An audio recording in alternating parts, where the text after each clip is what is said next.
La muy ilustre Municipalidad de Guayaquil te invita a recorrer nuestros corredores navideños, ubicados en las calles Manabí desde Coronel hasta Chimborazo, Febres Cordero y Capitán Nájera desde Eloy Alfaro hasta Chile y Cacique Álvarez desde Ayacucho hasta Olmedo. 890 comerciantes ofrecen artículos varios en un espacio ordenado, limpio y seguro. Durante todo diciembre, de 9 a 17 horas. Juntos, hacemos un Guayaquil más productivo.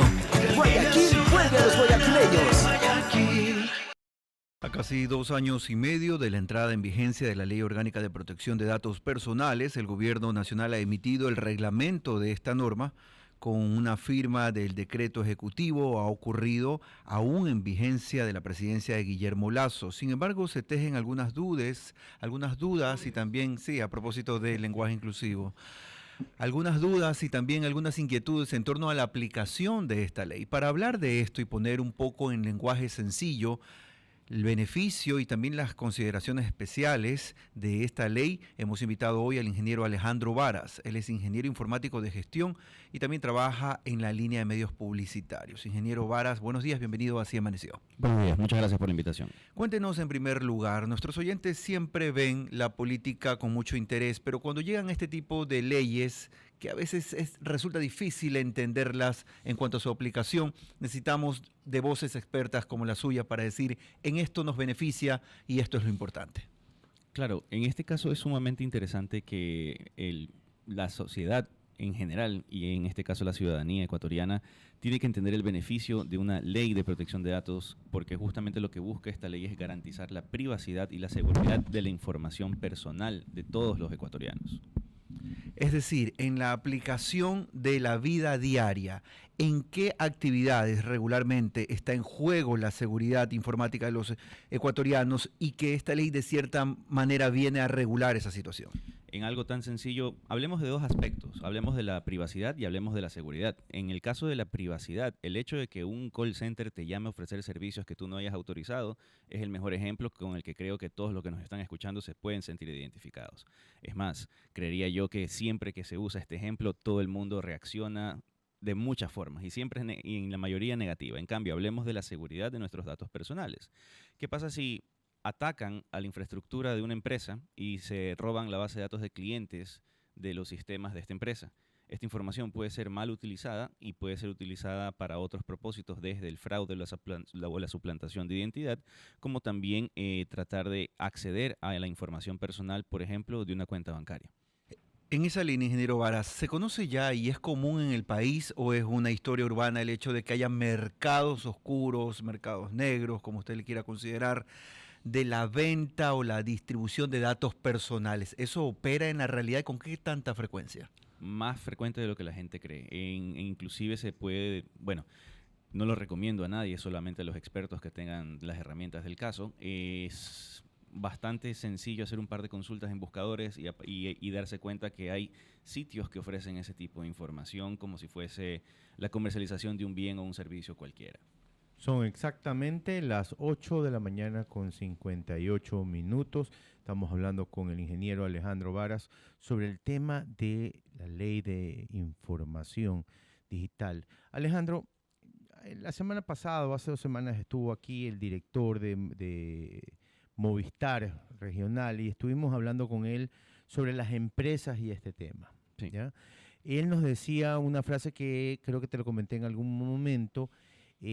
Las empresas deberían preocuparse más que de su información, que de la información de sus clientes y de sus usuarios. ¿Cómo debería proteger la ley a estas empresas y a los usuarios?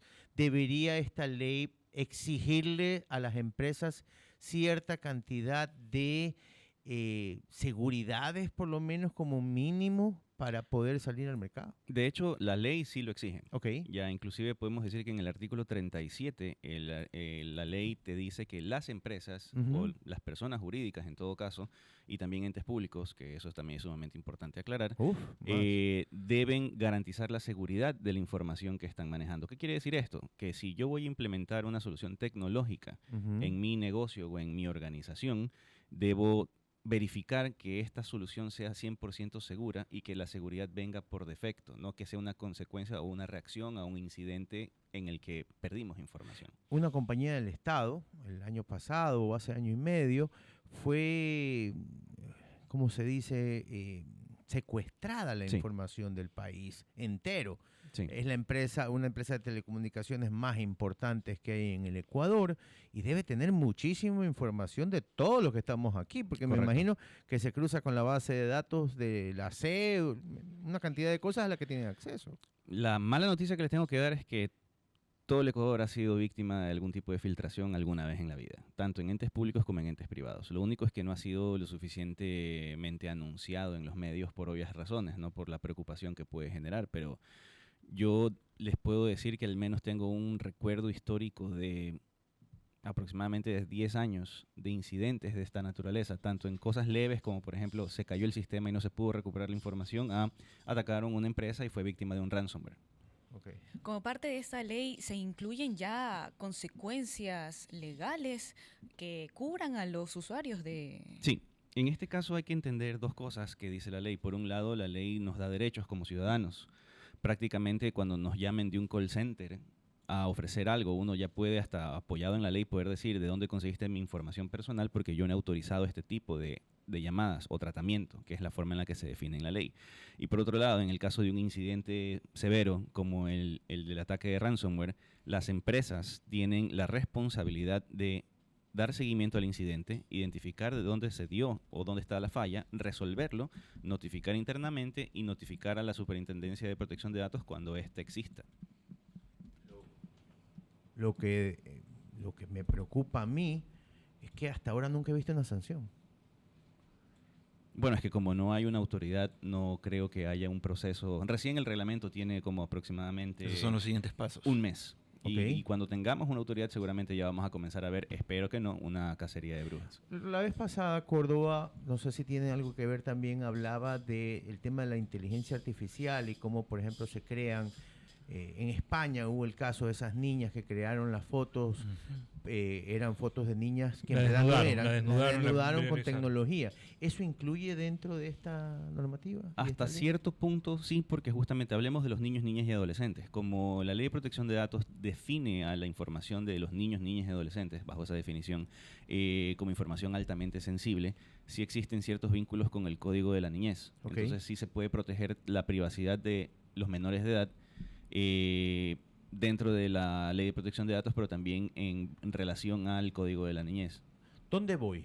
¿A quién acudo si sufrimos como empresa o como persona la violación de nuestros derechos digitales? Por un lado, tenemos la oportunidad de poder hacer el reclamo directamente a la entidad que está haciendo esa infracción, por así decirlo. Obviamente, pues esperemos que esta entidad o esta empresa ya conozca las obligaciones legales que tiene a través de esta ley y dar trámite a cualquier solicitud que ustedes hagan. Pero hasta que no exista una superintendencia de protección de datos personales que pueda Hasta que no se elija hasta que no se elija a la autoridad y obviamente no se cree la entidad, sí tendríamos que buscar entes complementarios que pudiesen ser, por ¿La ejemplo, policía? la Defensoría Pública, por un lado, pudiese ¿La ser. fiscalía? La Fiscalía hasta cierto punto creería que sí, pero como esto es un proceso que su reglamento recién está emitido, seguramente están en la etapa de investigar y analizar y estudiar cómo se aplica este reglamento dentro de lo que dice la ley.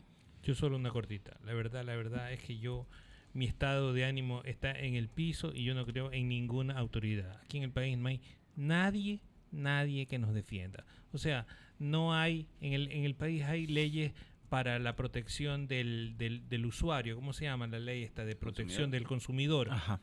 ¿Sabes quién te defiende? Claro, porque el Estado es muy malo y ha sido muy malo en la ejecución de la normativa. Perdone que discrepe con usted y su gran sentido de Esperanza. de esperanza, de poder ver un país mejor. Pero en este país eso no existe. Eso no existe. Tenemos un registro muy, muy complejo, pero de alguna manera, y a eso iba mi pregunta, estamos intentando dar algunos pasos que otros países ya dieron hace mucho. Sí, de hecho nos pusimos al día después de, puedo decirles, unos 20 años. En que otros Imagínese, en Dios que otros mío. países- Yo estudié esto en la universidad y todavía existía el BlackBerry, o sea, imagínense esto, ¿no? Qué fuerte. Sobre esa línea, el Ecuador tiene muchas tareas pendientes. ¿Algo más que usted considere digno de poner sobre la mesa en función de este tema que estamos tocando? Sí, creo que es bueno que tengamos una ley de esta naturaleza, no solamente para podernos defender del mal uso de nuestra información personal, sino para poder entender que nuestra información personal tiene valor principalmente para nosotros, los titulares o los usuarios de la misma, y también para poder saber qué reglas poder imponer cuando quieras recibir un bien o un servicio.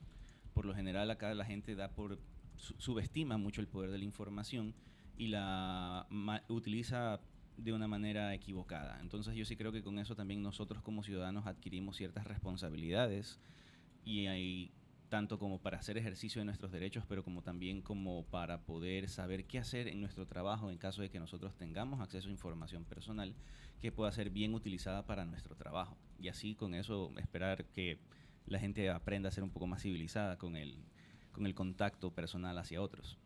Queremos agradecer al ingeniero Alejandro Varas, hablando aquí desde los estudios centrales de Radio City. 20 años atrasados. Más vale tarde que nunca, ¿no? Más vale hagámoslo rápido que... Admiro su sentido de querer ver positivo el vaso, Es de muy ver el vaso probable. medio lleno. Es ingeniero informático Alejandro Varas, ha estado con nosotros. Gracias, Alejandro, por estar aquí. Gracias a ustedes. Son las 9:05 minutos.